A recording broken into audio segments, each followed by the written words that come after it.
might have attended or visited, but they can't really relate to that church in terms of their style of worship.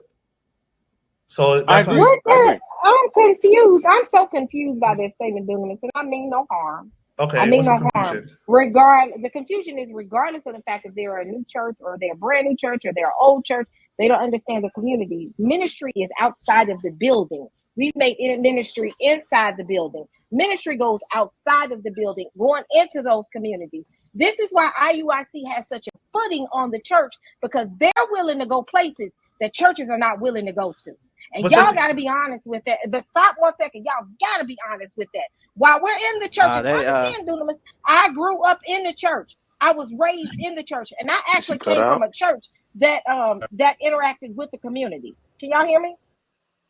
Yeah, unfortunately. Can y'all hear me? Don't do me like that. But Look I came don't from a do you church like that that. did. You come here. See that this is the thing that get me. You come. I'm gonna be quiet. I'm gonna let you. All this time now, you come here. Who you the lawyer for IUIC? I'm not. Don't do me like that. Yeah, she's the spokesperson. She's No, the because spokesperson. that's what it looks like.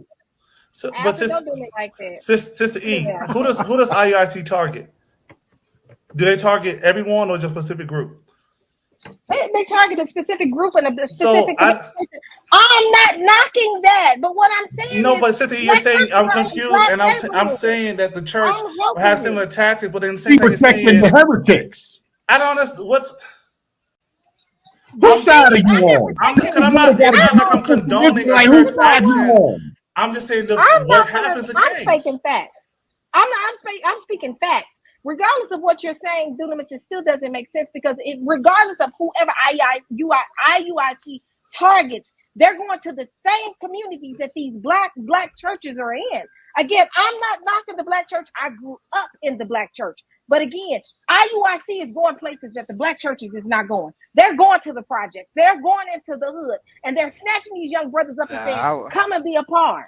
And G-Con, you ain't got to agree with me, but I grew up and I watched how some of these black churches sat in the building, clapping on their tambourines, playing their organs, and never went outside of the four walls. So I'm 40. So I'm 40. Hold on. Let me just say this. Let me just say this real quick. So can y'all hear me? Let me know if you can hear me. Yeah, we can hear you, bro. We can hear you. All right. So look, I'm 40 years old, right? So my age group, the church they never was sitting in the pews like that. You know what I'm saying? Like, if you look at the church now, these kids got the prostitute ministry, to where the people get out and talk to the prostitutes that's out there. They got also the drug ministry that they have. You know what I'm saying? It's something every day of the week. And so then also half the stuff that IUIC is doing, they actually got it from the church, because in my group, I learned we was dealing with prison ministry. We was dealing with gospel rap. We was doing all of that. You know what I'm saying? So we had our hands in everything. Missionary. It's kids right now that's doing missionary at around like 15 over across seas, doing missionaries, going to Haiti and stuff. So I wouldn't say that the church is not willing to go. No, they've been going to those places. It's just that it's more people that's active in the communities now. Not as a whole. Not as a whole.